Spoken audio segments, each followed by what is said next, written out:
Hi, and welcome. My name is Shay Hardy, and I'm the Managing Director of Empower Amsterdam and Empowerment .work. And today we're having this very interesting conversation about changes in your career. And we called it I Will Survive because even though we go through changes, it can often feel very troubling and unsure because you don't know what's going to happen next, but you will survive. And it is an opportunity for a new beginning, for a fresh start. Today, I want to welcome my guest, Deborah Valentine, the Executive Director of Access Netherlands, Janelle Ward, UX Research Manager at Mendix, and Michelle Moritz, Life and Career Coach, and also one of our coaches at Empower Amsterdam. Welcome, ladies. Thank you. Thank you. I want to also tell anyone who's watching us now, who's watching live, please feel free to share your comments, to share any questions. If you agree with anything that we've said, we're happy to hear anything that you want to add to the conversation. Join us. I'm going to start off with discussing that for me, one of the biggest changes I had in my career, at least at the time, I thought it was a huge change. I was made redundant when I was working at ING. I was in my early 30s. I felt like I controlled my career, like I was the boss of my life.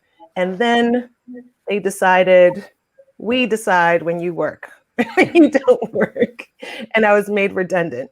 And I thought it was the end of the world, really. I was like, how could this happen to me? What's wrong with me? What did I do wrong? And I had to go through this emotional stages of anger, grief, denial, sadness, and then until you get to acceptance. And then sometimes I went back to denial and I think that even whether it's becoming unemployed or starting with a new company, there's always a little bit of apprehension because you don't know what's going to happen next. And that's part of what I wanted us to talk about here today. And I'm going to start with Janelle. Janelle, what was one of I don't know, the biggest career changes that you went through that affected you? Good question, Shay, and thanks a lot for having me. I'm really happy to be here to talk about this. Well, I guess my biggest career change happened last year, in the last couple of years. So I'm originally from Minnesota, and I came to the Netherlands in 2001 to do a master's degree.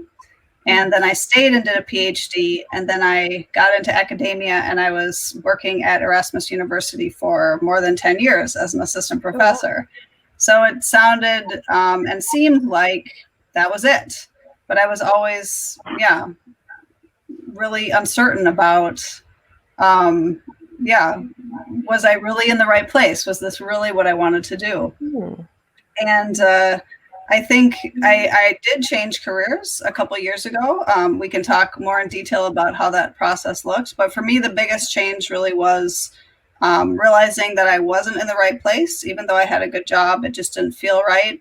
And then really making the decision to, move into the corporate world and use my research skills in a different setting. Okay. So it's like a career, you went from academia to corporate. That's like for a lot of people, I think that's a drastic change in terms of how you manage your work. And you're in tech as well. So that's also a big, totally different industry. Oh, very interesting. What about you, Michelle? Well, with what you just shared with your story, I could just insert my name into that.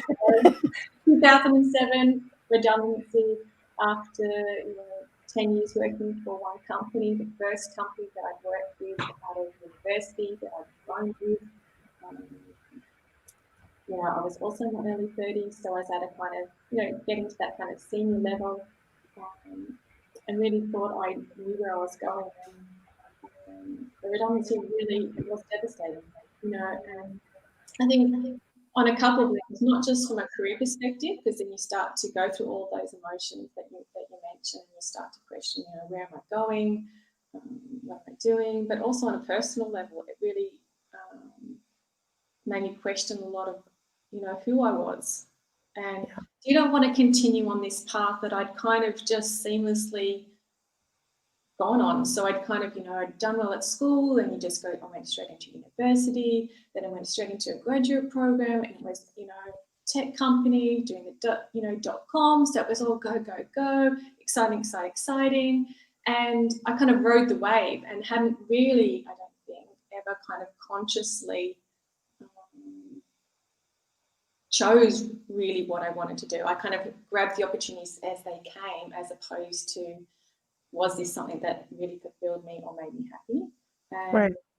I think the redundancy was really, once I got past the kind of, embarrassment and shame, and and it was a grieving, the grieving of, who I was, and so much of myself at that stage had been attached to my career. My identity was my, what I actually did, and then realizing that I'm more than just my job, and then was able to really just see it as a gift in a way of having the opportunity to explore something else, and whether that meant continuing on the same path or choosing something different, I wasn't sure, but I wanted to explore it, and actually be conscious about the next choice that I made. I can relate. I can relate to that. And what about you, Deborah? So the experience that I would want to share is a little bit different. There's the changes that I went through in my own career, and I'll skip that because that was a long time ago.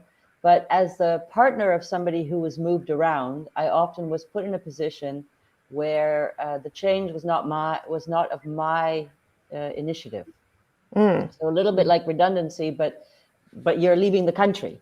And so you arrive in a new country, and then, when we arrived with no kids, landing on 2 feet was a lot faster. When we arrived in a country with 2 kids, landing on 2 feet was a little slower, because they had to land first. And at Access, these are the people we work with. So 90% of our volunteers are, because we're a volunteer-run organization, 90% of our volunteers are the partners. And so there are people who have given up careers or have made the choice to follow somebody here for the affection, for the love, their partners. And we have a whole variety of expectations about what's going to happen when they get here. And so we do a lot of breathe, take one step at a time, because some people say, oh, I'm going to find a job next week. Yeah. That doesn't always happen. And some people need a bit more time. And that's what I went through myself in my own transition. So I hope that I can share some of those experiences and those tips for myself personally and the people that I work with on a daily basis. Can you just share a little bit about what Access Netherlands is? And for those who are watching, we're in the Netherlands right now, which is in Europe. If you're American and you didn't know that, just so you know, we're in Europe.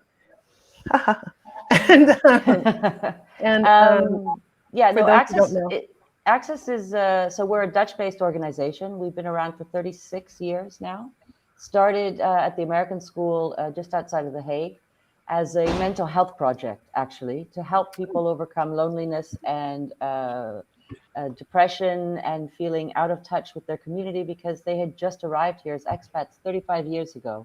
So long before global mobility looks like it looks today.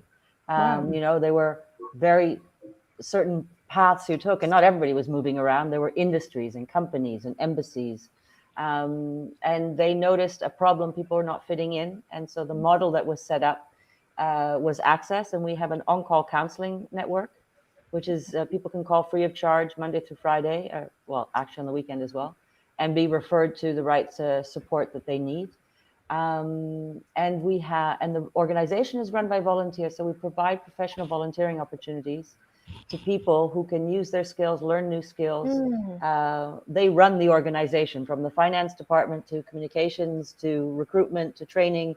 We have about 140 volunteers at any given time.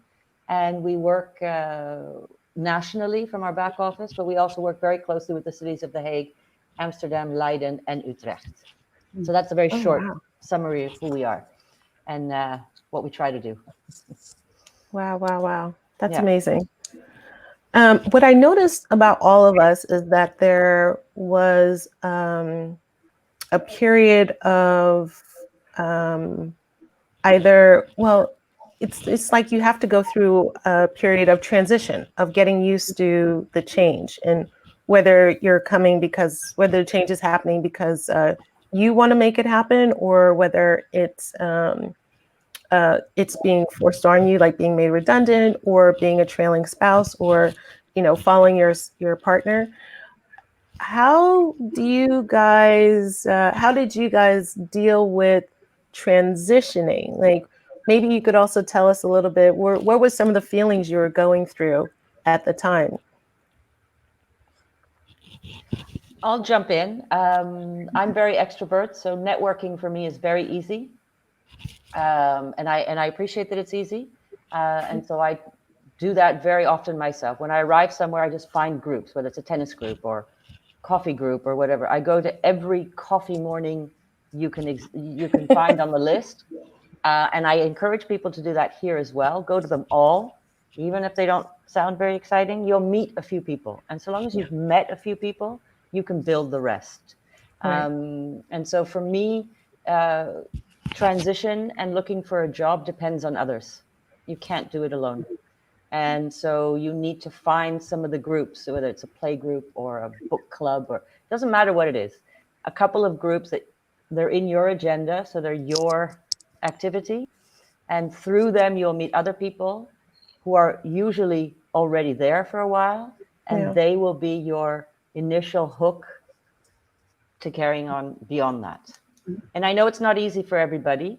So I encourage people to find an extrovert to go with them, if they're introverts. Yeah, I totally agree with that. Yeah. Just to say, because it takes a lot of energy when you're just somewhere new, and then every time have to put your game face on to turn up, and then and particularly if you're feeling quite vulnerable, when you're going through change, whether it's in your career or personally, there's that kind of fragile state of emotions, and I guess trying to find you, because you're perhaps just trying to find your place again, where you fit in. And find out who you are. And who you are in this new environment. When you became redundant, you had to rediscover, you knew your skills, but you had to rediscover how you're going to use those skills. So you have to sort of find yourself and then figure out how you're going to use them in this new setting. And you can't do that alone. It's lonely. I totally agree with this. I think it's so important. But speaking as an introvert, I would say it's really important to balance that as well. It really depends on who you are. If you get your energy from people and you can get out there all the time and tell people what you're going through, and you don't know what you're looking for, but you talk to people. And I think that's super important. But for me, I really had to balance that. I mean, one of the most valuable things I attended, actually where I met Shay, was the Women in Tech Regatta back in 2018. And it was so interesting, and I met so many people, but really by the third day, I just wanted to go hide in a corner somewhere and be by myself. It was just a lot. So it's like I really worked on, more isolated networking, reaching out online by myself at home, in the evenings, which was less than this face-to-face contact, which is, I think, the most valuable thing you can do. But you also have to know what you can take, especially if you're still at your previous job or your current job. And you're trying to transition, because you need to somehow find twice as much energy to stay in where you are and make a move to the next place. No, absolutely. Absolutely. When you said that you're going from, I think the going from one industry to another industry is a whole different, journey, because in your case, you were asking for the change. So you wanted to do this, you were looking for it, and then you got it. What were the emotions? What was that journey like? Because I know for a lot of people who are watching, they might be thinking, hey, I'd like to get into tech, or I'd like to get out of tech. I'd like to do something else. So what was that like for you? Just the kind of transitioning industries. Yeah. Well, I mean, there's so many things to be said. The first thing that comes into my head is it's really a totally different language you have to learn. And I think I've been now in my current job since May of last year, and I'm just now sort of removing the quotation marks from some of the terms I used when I feel like I'm sort of just faking it to sound like I fit in. And a lot of, I mean, the thing is, I think we all are talking about the same subjects, but we just use different terms, and that's what makes you sort of in a particular industry, right? So Yeah. that was a big change. And then just changing the way I feel. I was lucky that I thought I would have a sort of a complete crisis of identity, but I felt I was a researcher before, and I still feel like I'm a researcher, and that was a relief. That was something I didn't know until afterwards. But convincing people that my skill set was similar or I could learn, but the fundamental things were already there, that was tricky. And that was going back to the language, but also completely reworking my 25-page academic CV into a 2-page resume, right? Using the language, using the things that, you know, people will respond to in that industry versus academia. Because you can't just hand people a 25-page academic CV and say, here, see? Not in a commercial environment. But that's such an important point about understanding what your transferable skills are when you change into industries. Then, you know, often people will say, but I want to go into this industry, but I haven't got the experience, or I haven't done that before. But very often, if you look at your skills, you know, the skills that you've learned in your career to date can be transferable. And it's understanding that. And then, like you say, having the language, you know, packaging it up so that you're then speaking the language of the people that you're talking to. I think it's also very important what you said about skills, Michelle, because and of course, it depends a little bit on your age and the background and the countries you come from and how you viewed your academic education. You know, some people put a lot more weight. I studied architecture, therefore I have to become an architect. Whereas we're approaching this new era, this new time frame, where that seems to be becoming less important, what you studied, but that you studied. And we pick up skills all the way along. We recently had a volunteer whose background was mathematics, very smart young girl, but we needed help in the finance department. Finance uses numbers very differently to mathematicians do, but she applied the skill set that she had of looking at how do the numbers tell me the story. Once I understand how that works, I can work with this. And she eventually got a job in a finance department. So because she picked up skills and she was able to find the right language to say, okay, this was my academic education, but these are the skills that I've learned, whether it's listening or writing or whatever they are, and finding ways to put that into your CV. So not so much the academic background, of course it's important, but the skills that you picked up in your volunteer work at home, relocating a family to a new country. That's a whole suitcase of skills that can be transferred into a work environment. So I would really encourage people to, you know, put everything that you've done, even if it's packing up a whole house on your own during Corona. That is a huge skill set, skill set. So, you know, and there's other words, and didn't say I packed the house during Corona, but there's other ways to form that experience into a, you know, viable skill set, as the term says. Yeah. Project management. Yeah.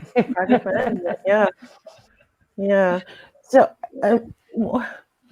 when we're talking about changing and transitioning and creating these, it's almost that we're doing something new, but we're bringing our old selves with us, our whole selves rather. But everything that we've done before, we're bringing it with us. It doesn't matter what you're doing in this next chapter. Everything that you've learned is still relevant. Everything that you were beforehand is still relevant. So you're not losing, you're potentially gaining. I think sometimes we forget that when we're transitioning to a new thing. I often meet people who are unemployed, and my response is, you know, I say, how is everything going? Like, oh, I've just been let go. And I say, congratulations. Now you can do something new. This is such a great opportunity for you. And I find that they sometimes are taken aback by that because they're expecting that someone's going to say, oh no, I'm so Yeah, sorry so for sorry. you. Yeah. But I think this is an opportunity. And I wonder if you guys, when you were making your transitions, how long did you see the opportunity right away? And if you didn't, how long did you take to see that this is a chance for something, for a new beginning or a new chapter rather? I know, Janelle, you already went for it, but at that point, I mean, you put yourself in there. At that point, what, do you know what I mean by the seeing an opportunity versus this overwhelming, oh my God, I don't know what's going to happen next? Well, I mean, it was 10 years, right, that it took me to do this. So for me, it was a big birthday that pushed me over the edge, where I thought, if you don't move, you're never going to change this and you're going to regret it. But it's not, I mean, it's easy to sit here now and say, yeah, I did it. Anyone can do it. Just go for it. Because there were years in there, and there were a couple attempts where I tried to find something else to do with myself, and I didn't succeed. I couldn't leave the job. I was afraid. It was terrifying to imagine leaving. I had a permanent contract. Well, who would leave a job with a permanent contract, right? But I wasn't happy, and so it took a long time, a lot of bargaining with myself. Like, just be happy. You need to be happy. Just stay. Do other things.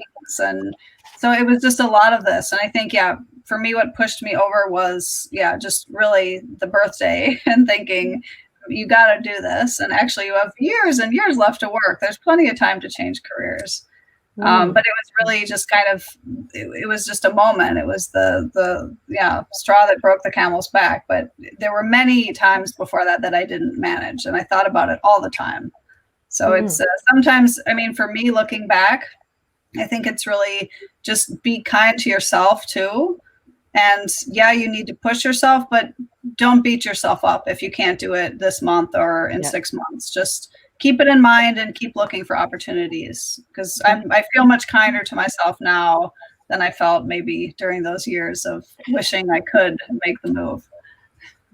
And I think it's also a matter of realizing what's not serving you anymore. So when you're in that point of transition, you know that something needs to change, or you're wanting something to change, but you're in that kind of, delicate space where, even though you might not be happy where you are, it's familiar and comfortable.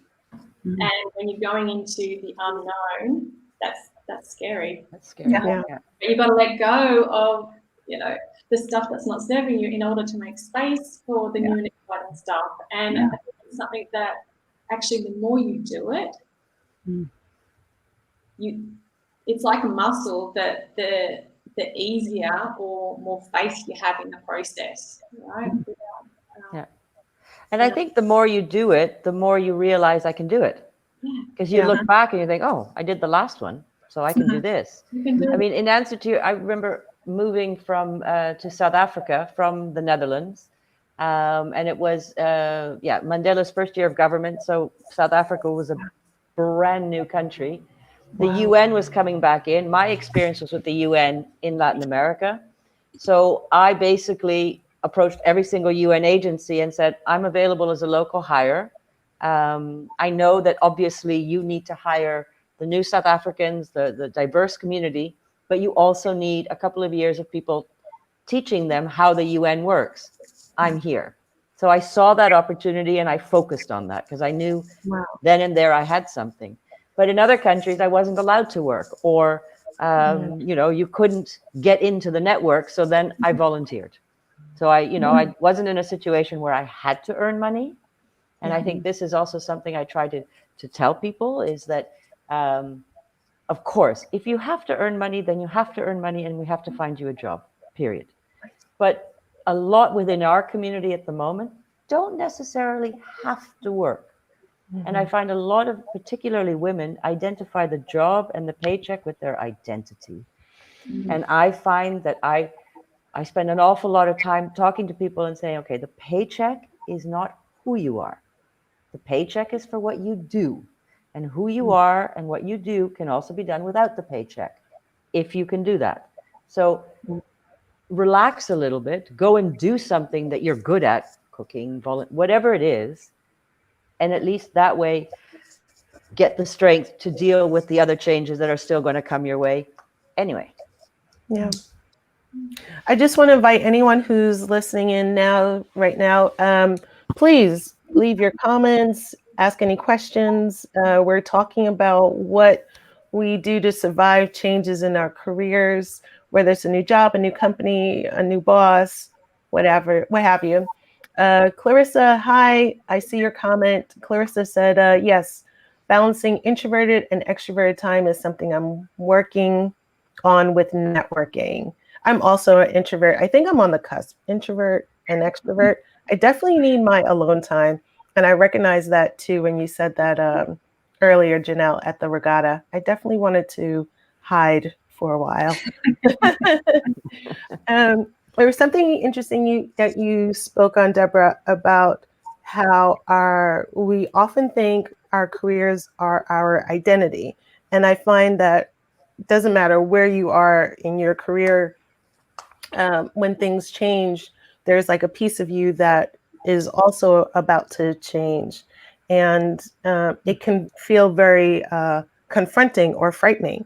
Like, who am I now if I'm not a researcher? And who am I now if I'm not, in marketing anymore, or if I'm not a teacher or what have you?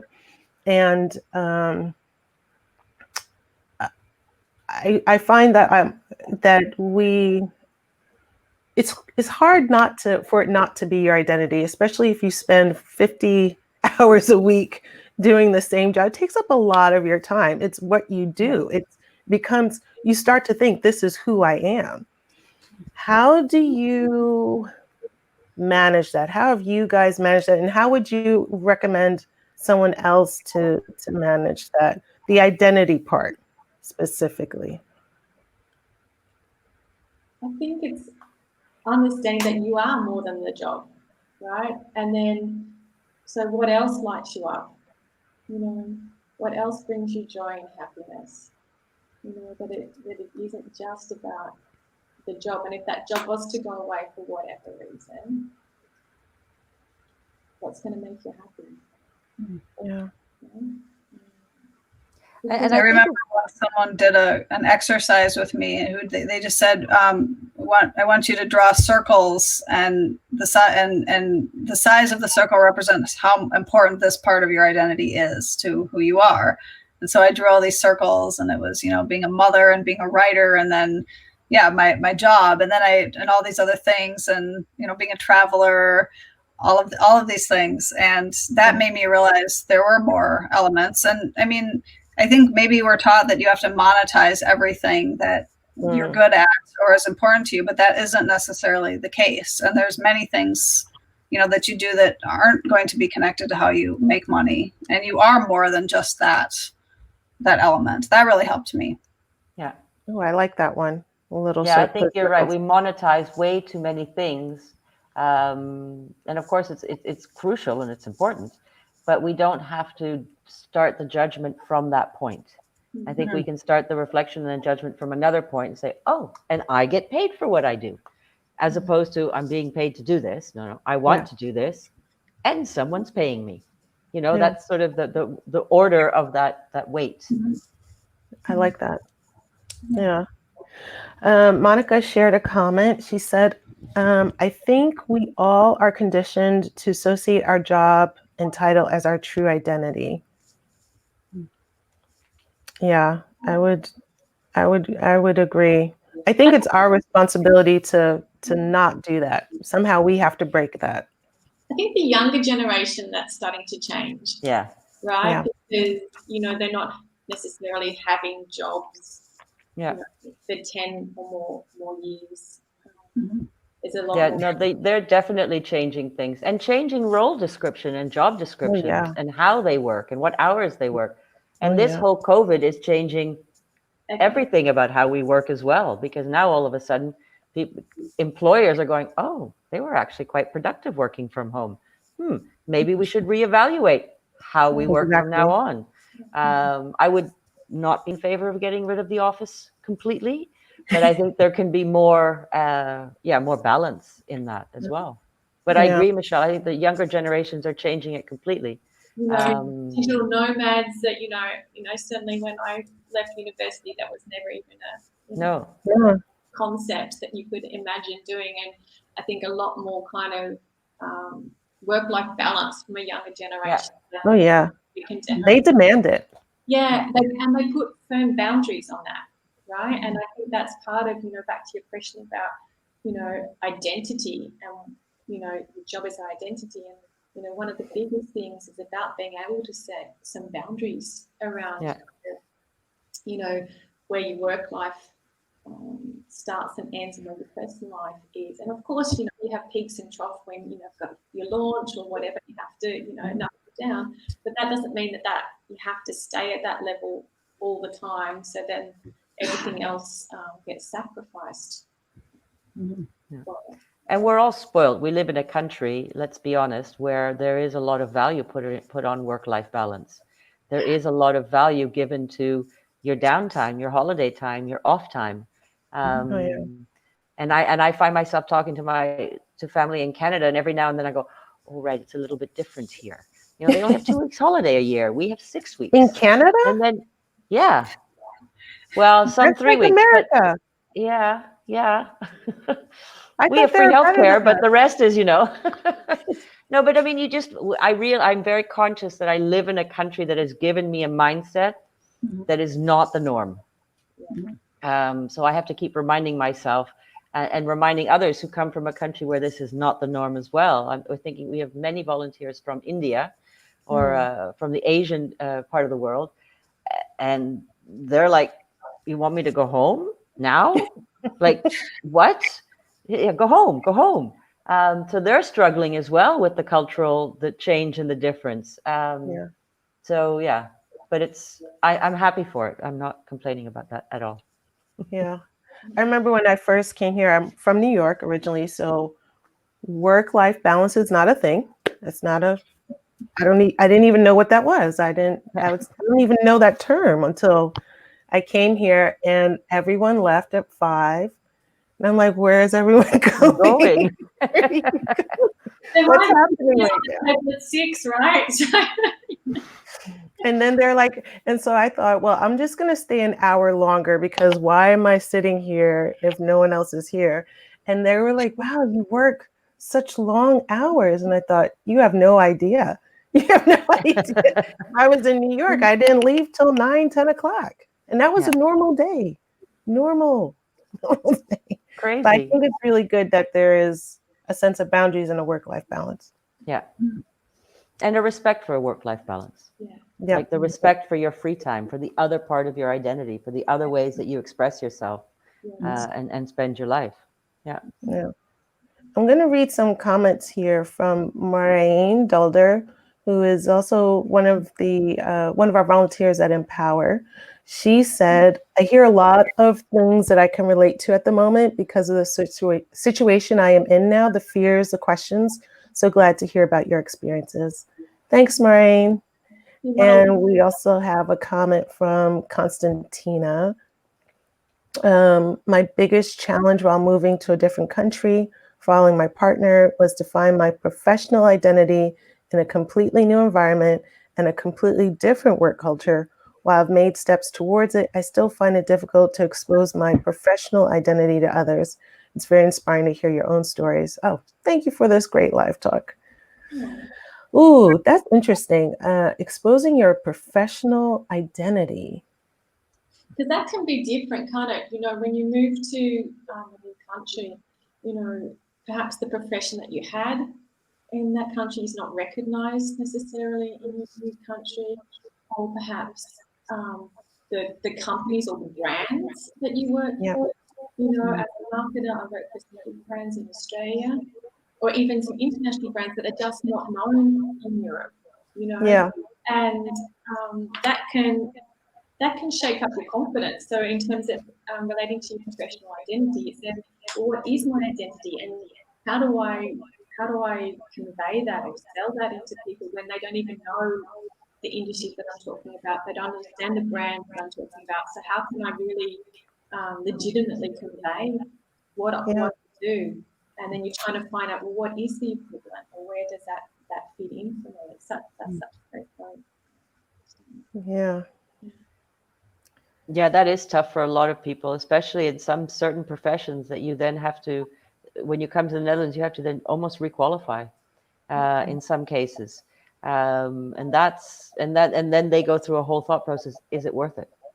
Yeah. And if it's not worth it, what am I going to do? How am I going to use the skills that I've got? So it's, no, I empathize, especially with some of those professions that don't translate automatically to the Dutch system. That's tough. Yeah. Yes. So, let's see. If you're listening in and you have any questions, please feel free to share or put them in the comments. And thank you guys for joining and listening in. I'm just going to do one last question, and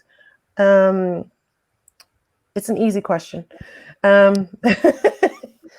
What would you say you've gone through the transition? What would you like to have told yourself in hindsight, knowing now what you wish you knew then, if I said that right? What would you tell yourself?